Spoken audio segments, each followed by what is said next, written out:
আসসালামু আলাইকুম। বেলা 2:05 বাংলাদেশ বেতার রংপুর। স্থানীয় খবরে আমন্ত্রণ জানাচ্ছি তাহমিনা শিরিন। মধ্যপ্রাচ্যে যুদ্ধের কারণে বৈশ্বিক জ্বালানি খাতে বিদ্যমান অস্থিতিশীল পরিস্থিতি মোকাবেলায় সরকার ব্যয় সংকোচন, অফিস সময় কমানো ও সন্ধ্যে 6টার পর মার্কেট বন্ধের সিদ্ধান্ত গ্রহণ করেছে। গতরাতে জাতীয় সংসদ ভবনে প্রধানমন্ত্রী তারেক রহমানের সভাপতিত্বে অনুষ্ঠিত মন্ত্রিপরিষদের বৈঠকে এসব সিদ্ধান্ত নেওয়া হয়। বৈঠক শেষে সংসদ ভবনের মিডিয়া সেন্টারে এক সংবাদ সম্মেলনে মন্ত্রিপরিষদ সচিব নাসিমুল গনি এসব কথা বলেন। প্রধানমন্ত্রী প্রেস সচিব আবু আবদুল্লাহ এম সালে এ সময় উপস্থিত ছিলেন। মন্ত্রিপরিষদ সচিব জানান, মন্ত্রিসভার সিদ্ধান্ত অনুসারে আগামী রোববার থেকে সরকারি বেসরকারি সব অফিস সকাল 9টা থেকে বিকেল 4টা পর্যন্ত এবং ব্যাংকিং কার্যক্রম সকাল 9টা থেকে বিকেল 3টা পর্যন্ত চলবে। ব্যাংক বন্ধ হবে বিকেল 4টায়।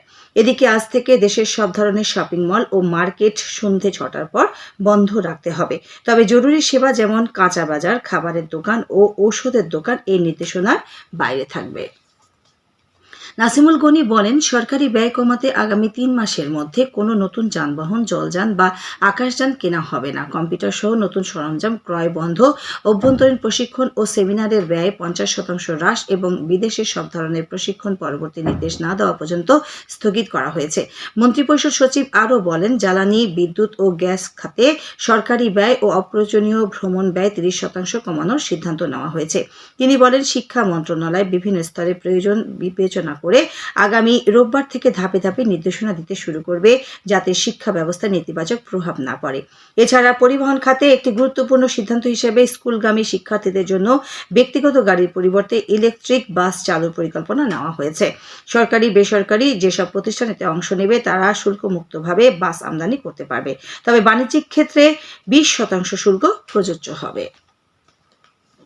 সারা দেশে কৃষকদের মাঝে ডিজেল সরবরাহ নিশ্চিত করতে সরকারের পক্ষ থেকে জেলা প্রশাসকদের নির্দেশ দেওয়া হয়েছে। জ্বালানি মন্ত্রণালয়ের যুগ্ম সচিব মনির হোসেন চৌধুরী গতকাল সচিবালয়ে মন্ত্রণালয়ের সম্মেলন কক্ষে এক ব্রিফিংয়ে একথা বলেন। সারা দেশের 64 জেলায় জেলা প্রশাসকদের নিয়ে জ্বালানি মন্ত্রণালয়ের পক্ষ থেকে অনলাইনে সভা করা হয়। এ সময় দেশে পর্যাপ্ত ডিজেল মজুদ আছে উল্লেখ করে চাহিদা মতো কৃষকদের মাঝে ডিজেল প্রদানের জন্য জেলা প্রশাসকদের নির্দেশ দেওয়া হয়। মনির হোসেন চৌধুরী বলেন, দেশে বর্তমানে 2.5 লাখ মেট্রিক টন জ্বালানি তেল মজুদ রয়েছে, ফলে জ্বালানি সরবরাহ পরিস্থিতি স্বাভাবিক রয়েছে। তিনি জানান, মজুদ করা জ্বালানির মধ্যে সবচেয়ে বেশি রয়েছে ডিজেল 1,22,660 মেট্রিক টন, যা মোট ব্যবহারের 63%। এছাড়া অকটেন 9,021 মেট্রিক টন এবং পেট্রোল মজুদ রয়েছে 12,194 মেট্রিক টন। বিএনপি সরকার নির্বাচন প্রাক্কালে দেওয়া প্রতিশ্রুতিগুলো দ্রুত বাস্তবায়নে ধারাবাহিকভাবে কাজ করছে বলে মন্তব্য করেছেন দুর্যোগ ব্যবস্থাপনা ও ত্রাণ মন্ত্রী অধ্যক্ষ আসাদুল হাবিব দুলু। আজ দুপুরে লালমনিরহাট সদর উপজেলায় মোগলহাট ইউনিয়নের ইটাপোতা সরকারি প্রাথমিক বিদ্যালয় ও বন্যা আশ্রয় কেন্দ্র উদ্বোধনকালে তিনি এসব কথা বলেন।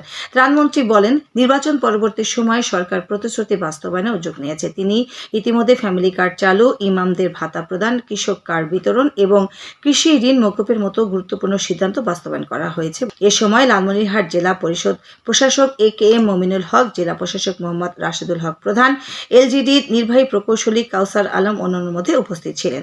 অভিযোজন বৃদ্ধি ও দুর্যোগ ঝুঁকি হ্রাসকল্পে টেকসই অবকাঠামো প্রকল্পের আওতায় 4তলা ভবনটি নির্মাণে ব্যয় করা হবে 7,59 লাখের বেশি টাকা।